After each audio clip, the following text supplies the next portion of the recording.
Top quality और consistent performance के लिए सिर्फ सिल्वर पंप नाम याद रखना। ಭ್ರಷ್ಟಾಚಾರದ ವಿರುದ್ಧ ಹೋರಾಡ್ತಾ ಹುಟ್ಟಿಕೊಂಡಿದ್ದಂತಹ ಪಕ್ಷ ಹೋರಾಟ ಮಾಡಿ ದೆಹಲಿಯಲ್ಲಿ ಅಧಿಕಾರದ ಚುಕ್ಕಾಣಿ ಹಿಡಿದಿತ್ತು. ಮೋದಿ ಅಲೆಯ ಮಧ್ಯೆಯೂ ದೇಶವನ್ನೇ ತಿರುಗಿ ನೋಡುವಂತೆ ಮಾಡಿತ್ತು. ಆದರೆ ಈಗ ಕೇಜ್ರಿವಾಲ್ ಮತ್ತು ಪಕ್ಷವನ್ನ ಕೆಡ್ಡಾಗೆ ಕೆಡುವಲ್ಲಿ ಬಿಜೆಪಿ ಯಶಸ್ವಿಯಾಗಿದೆ. ಹಾಗಿದ್ರೆ ಆಪ್ಗೆ ಮೈನಸ್ ಆಗಿದ್ದೇನು ಅನ್ನೋದ್ರ ಬಗ್ಗೆ ಕಂಪ್ಲೀಟ್ ರಿಪೋರ್ಟ್ ಇಲ್ಲಿದೆ ನೋಡಿ.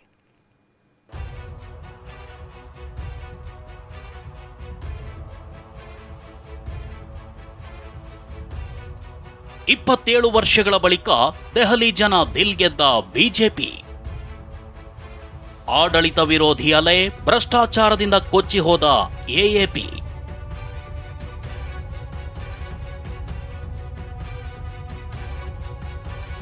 ರಾಷ್ಟ್ರ ರಾಜಧಾನಿಯಲ್ಲಿ 10 ವರ್ಷಗಳಿಂದ ಅಧಿಕಾರದಲ್ಲಿರುವ ಅರವಿಂದ್ ಕೇಜ್ರಿವಾಲ್ ನೇತೃತ್ವದ ಎಎಪಿ ಮಖಾಡೆ ಮಲಗಿದೆ. ಬಿಜೆಪಿ ಎದುರು ಹೀನಾಯವಾಗಿ ಸೋತಿದೆ. ಹಾಗಿದ್ರೆ 2 ಬಾರಿ ದೆಹಲಿ ಗದ್ದುಗೆ ಏರಿ ಆಡಳಿತ ನಡೆಸಿದ್ದ ಆಪ್ ಸೋಲಿಗೆ ಪ್ರಮುಖ ಕಾರಣಗಳೇನು, ಬಿಜೆಪಿಗೆ ಪ್ಲಸ್ ಆಗಿದ್ದೇನು ಅನ್ನೋದರ ಸಂಪೂರ್ಣ ವಿವರವನ್ನ ತೋರಿಸ್ತೀವಿ ನೋಡಿ.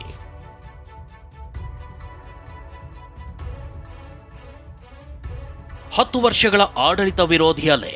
ದೆಹಲಿ ಮದ್ಯ ನೀತಿ ಹಗರಣದಲ್ಲಿ ಆಪ್ನ ಉನ್ನತ ನಾಯಕರು ಸಿಲುಕೊಂಡಿದ್ದು.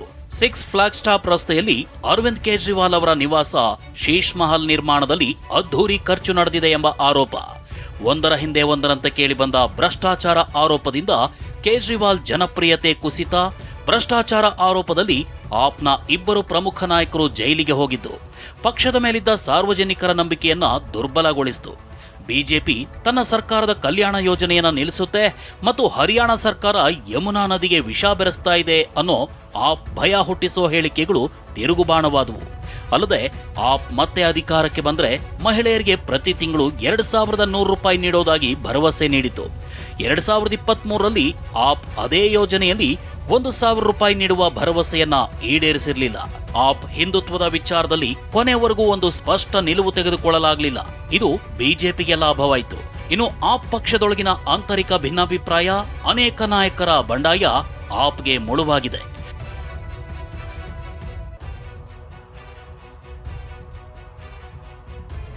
आज दिल्ली के चुनाव के नतीजे आए हैं और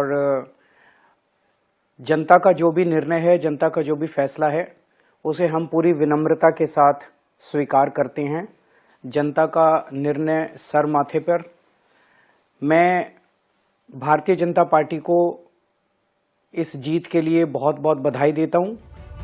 ಇನ್ನು ಬಿಜೆಪಿ ಗೆಲುವಿಗೆ ಕಾರಣವಾದ ಪ್ರಮುಖ ಅಂಶಗಳನ್ನ ನೋಡೋದಾದ್ರೆ, 10 ವರ್ಷ ಆಡಳಿತ ನಡೆಸಿದ ಆಪ್ ಸರ್ಕಾರದ ವಿರುದ್ಧ ಆಡಳಿತ ವಿರೋಧಿ ಅಲೆ.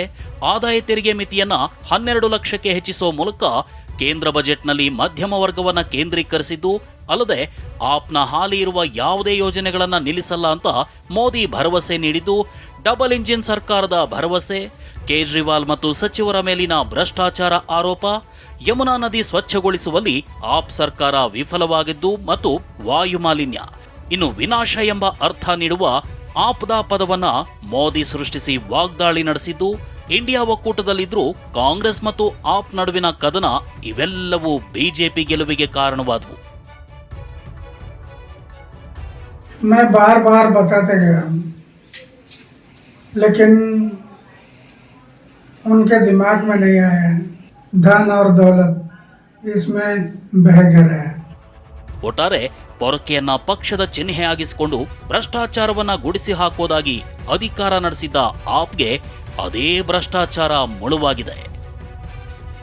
Bureau report, TV9.